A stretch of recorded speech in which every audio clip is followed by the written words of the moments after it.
Hello friends, എല്ലാവർക്കും പുതിയൊരു വീഡിയോയിലേക്ക് സ്വാഗതം. ഇന്നത്തെ കഥയിൽ സുജാത അമ്മ മകനോട് ചോദിക്കുന്നുണ്ട്, നീയാണോ ഈ കല്യാണം മുടക്കാൻ കാരണക്കാരനെന്നൊക്കെ, നീ എന്നോട് സത്യം പറയാനെന്നൊക്കെ പറയുന്നു. ജീവൻ അപ്പോൾ ഒരുപാട് സങ്കടത്തോടെ പറയുന്നുണ്ട്, ഞാൻ നമ്മുടെ കുടുംബത്തിന് വേണ്ടിയാണ് ഇങ്ങനെ ചെയ്തത്, അല്ലാതെ വേറൊരു കാര്യവുമില്ലെന്നൊക്കെ പറയുന്നു. എന്റെ അനിയത്തി ഇവിടെ നിൽക്കുമ്പോൾ ഞാൻ വിവാഹം കഴിച്ചു പോകാൻ ആഗ്രഹിക്കുന്നില്ല. എന്റെ അനിയത്തിയുടെ വിവാഹം കഴിഞ്ഞ ഉടനെ തന്നെ അമ്മ ചൂണ്ടിക്കാണിക്കുന്ന ഏത് പെണ്ണിനെയും വിവാഹം കഴിക്കാൻ ഞാൻ തയ്യാറാണെന്നൊക്കെ പറയുന്നു. ഞാൻ എന്റെ അനിയത്തിയെ കുറിച്ച് ഓർത്തിട്ടാണ് ഈ കല്യാണം മുടക്കിയതെന്നൊക്കെ പറയുന്നു. അത് കേൾക്കുമ്പോൾ അമ്മയ്ക്കും അനിയത്തിക്കും സങ്കടമാകുന്നു. അയൽപക്കത്തെ പെൺകുട്ടി സാറയോട് ജീവൻ പറയുന്നുണ്ട്, നീ ഇത് കാണിച്ചത് കൊണ്ട് എനിക്ക് നിന്നോടും ഒരു ദേഷ്യവുമില്ല എന്നൊക്കെ. ജോലിക്കാരനപ്പോൾ മനസ്സിൽ വിചാരിക്കുന്നുണ്ട്, ഇവന്റെ നടിപ്പ് കണ്ടാൽ ഇവന് നാഷണൽ അവാർഡ് വരെ കിട്ടുമെന്നൊക്കെ. ജീവൻ അമ്മയും പെങ്ങളെയും ചേർത്ത് പിടിക്കുന്നുണ്ട്. അമ്മ പറയുന്നുണ്ട്, ഞാൻ എന്നാലും എന്റെ മകനെ തെറ്റിദ്ധരിച്ചല്ലോ എന്ന് മോളോട് പറയുന്നുണ്ട്. മോളുടെ ഭാഗ്യമാണ് ഇങ്ങനെ ഒരു ചേട്ടനെ കിട്ടിയതെന്നൊക്കെ. പിന്നീട് നിത്യയുടെയും വിമലിന്റെയും ആണെങ്കിൽ ജാതക പൊരുത്തം നോക്കുകയാണ്. ജ്യോതിഷൻ ജാതക പൊരുത്തം നോക്കിയിട്ട് പറയുന്നുണ്ട്, ആകെ കൂടെ 4 പൊരുത്തമേ ഉള്ളൂ, ഇവരെ തമ്മിൽ യോജിപ്പിച്ചാൽ എങ്ങനെയാണെന്നൊക്കെ പറയുന്നു. നളിനി അമ്മായി എപ്പോൾ പറയുന്നുണ്ട്, പൊരുത്തമില്ലെങ്കിലും ഉണ്ടെങ്കിലും ഈ വിവാഹം ഞാൻ ഉറപ്പായിട്ടും നടത്തിയിരിക്കും, പിന്നെ ഇതൊരു ചടങ്ങിന്റെ ഭാഗമായിട്ട് നടത്തിയെന്ന് മാത്രമേ ഉള്ളൂ എന്നൊക്കെ പറയുന്നു. ഇനിയും എന്തെങ്കിലും പ്രശ്നമുണ്ടെങ്കിൽ ഞാൻ ജ്യോതിഷനോട് ചോദിച്ചിട്ട് പരിഹാരമൊക്കെ ചെയ്തോളാം എന്നൊക്കെ പറയുന്നു. അതിനുശേഷം ജ്യോതിഷനും കൂട്ടിയിട്ട് അമ്മായി പോകുന്നു. വീണയുടെ മുത്തശ്ശിയാണെങ്കിൽ വീണയെ കുറ്റപ്പെടുത്തി സംസാരിക്കുന്നുണ്ട്, ഇങ്ങനത്തെ ഒരു പെൺകുട്ടി ഇതുവരെയും കണ്ടിട്ടില്ല എന്നൊക്കെ പറഞ്ഞിട്ട്. വീണ ഇപ്പോൾ പറയുന്നുണ്ട്, ഈ ജനറേഷനിലെ പെണ്ണുങ്ങളൊക്കെ ഇങ്ങനെയാണെന്ന്. പഴയ കാലം പോലെയല്ല, എല്ലാവർക്കും അവരവന്റെ സ്വാതന്ത്ര്യമുണ്ട്, എനിക്ക് ഈ വീട്ടിൽ നിന്ന് പോകണമെന്ന് വെച്ചാൽ ഞാൻ പോകും, എന്റെ ഇഷ്ടത്തിന് ജീവിക്കുമെന്നൊക്കെ പറയുന്നു. വീണയുടെ അച്ഛൻ അപ്പോൾ പറയുന്നുണ്ട്, ഇനി നീ ഇതുപോലെ പോവുകയാണെങ്കിൽ നിന്നെ തടയാനോ കൂട്ടിട്ട് വരാനോ ആരും ഉണ്ടാകില്ല എന്നൊക്കെ പറയുന്നു. സ്വന്തം ഇഷ്ടത്തിനൊക്കെ ജീവിക്കാം, അത് നല്ല വഴിയാണെങ്കിൽ കുഴപ്പമില്ല എന്നൊക്കെ പറയുന്നു. ഇനിയും നിനക്ക് ഇവിടെ നിന്ന് പോകണമെങ്കിൽ പൊക്കോളാം, എന്റെ മനസ്സിൽ സ്നേഹത്തിനാണെങ്കിലും സ്വത്തിനും ഒരേ ഒരു അവകാശിയെ അത് കഴിഞ്ഞുണ്ടാകത്തുള്ളൂ, അത് ഹരിയായിരിക്കും, അവൻ ഞങ്ങളെ നോക്കിക്കോളുമെന്നൊക്കെ പറയുന്നു. അത് കേൾക്കുമ്പോൾ വീണയ്ക്ക് ദേഷ്യം വരുന്നുണ്ട്. വീണ അവിടെ നിന്നും പോകുന്നു. പിന്നീട് സുജാത അമ്മ ജോലിക്കാരൻ ശരവണനെയും കൂട്ടി നിത്യയുടെ വീട്ടിലേക്ക് വരുന്നുണ്ട്. ശരവണനോട് വെളിയിൽ നിൽക്കാൻ പറയുന്നു. അതിനുശേഷം സുജാത അമ്മ നിത്യയുടെ വീട്ടിലേക്ക് ചെല്ലുകയാണ്. സുജാത അമ്മ വീട്ടിൽ ചെന്നതിന് ശേഷം നിത്യയോടും നിത്യയുടെ അച്ഛനോടും പറയുന്നുണ്ട്, ജാതകത്തിലാണെങ്കിൽ പ്രശ്നമുണ്ടെന്ന്, ജ്യോതിഷന് തെറ്റുപറ്റിയതാണ്, അല്ലാതെ ജാതകത്തിന് തമ്മിൽ പ്രശ്നമൊന്നുമില്ല എന്നൊക്കെ പറയുന്നു. എന്തായാലും മോളെ എനിക്ക് തന്നെയാണ് വിധിച്ചിട്ടുള്ളത്, അതുകൊണ്ട് നമുക്ക് 2 പേർക്കും കൂടെ ഒരു ജ്യോതിഷന്റെ അടുത്ത് പോയിട്ട് ജാതകമൊക്കെ നോക്കിയിട്ട് കല്യാണം തീരുമാനിക്കാമെന്നൊക്കെ പറയുന്നു.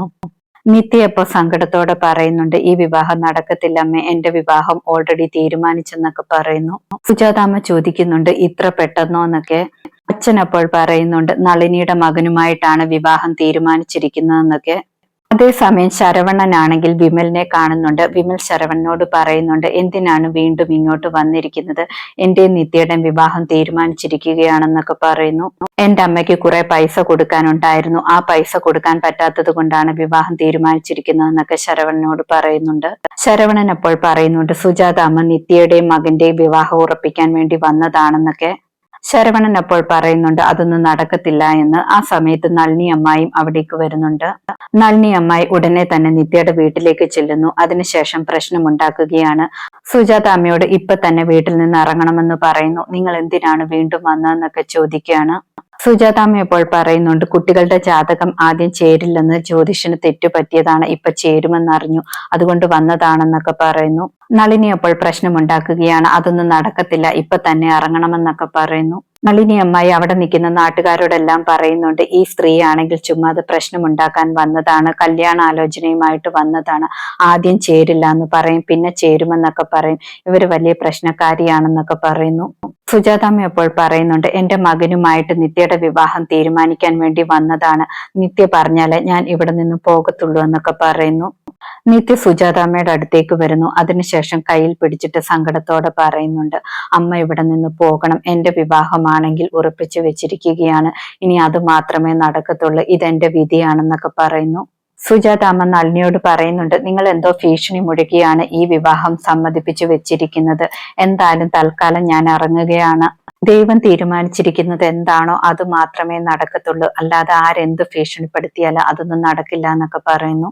അതിനുശേഷം സുജാത അമ്മ അവിടെ നിന്നും പോകുന്നു.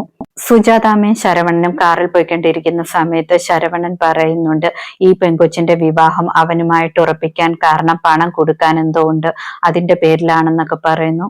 സുജാതാമ്മ വീട്ടിൽ വന്നിട്ട് സങ്കടപ്പെട്ടിരിക്കുകയാണ്. മകൾ വന്ന് എന്താണെന്നൊക്കെ ചോദിക്കുന്നുണ്ട്. സുജാതാമ്മ അപ്പോൾ എനിക്ക് തനിച്ചിരിക്കണമെന്നൊക്കെ പറയുന്നു. അതിനുശേഷം പോയി ഏട്ടനോടും പറയുന്നുണ്ട് എന്താണ് പ്രശ്നമെന്നറിയില്ല, അമ്മ സങ്കടപ്പെട്ടിരിക്കുകയാണെന്നൊക്കെ പറയുന്നു.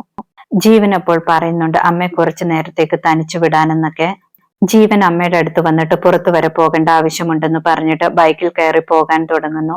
ആ സമയത്ത് പെങ്ങൾ ചോദിക്കുന്നുണ്ട് അമ്മ ഈ സിറ്റുവേഷനിൽ ഇരിക്കുമ്പോൾ ചേട്ടൻ എവിടെ പോവുകയാണെന്നൊക്കെ. ജീവൻ ഒന്നും പറയാതെ തന്നെ പെട്ടെന്ന് പോകുന്നു. ജീവന്റെ പെങ്ങൾ ശരവണനോട് ചോദിക്കുന്നുണ്ട് നിത്യയുടെ വീട്ടിൽ പോയപ്പോൾ എന്താണ് സംഭവിച്ചതെന്ന്. ശരവണൻ ഞാൻ പറയാമെന്നൊക്കെ പറഞ്ഞിട്ട് പറയുന്നു. പിന്നീട് ജീവൻ മുത്തു എന്നൊരാളെ കാണുന്നു. അയാളാണെങ്കിൽ കൊട്ടയിൽ ഒരു സാധനം കൊടുക്കുകയാണ്. ഈ സാധനം ഒന്ന് തൊട്ടാൽ മതി, ആള് തട്ടിപ്പോകുമെന്നൊക്കെ പറയുന്നു. അതുമായിട്ട് ജീവൻ സന്തോഷത്തോടെ അവിടെ നിന്നും മടങ്ങുന്നുണ്ട്. ഇന്നത്തെ കഥ ഇതോടെ അവസാനിക്കുന്നു. പുതിയൊരു കഥയുമായി വീണ്ടും കാണാം. താങ്ക്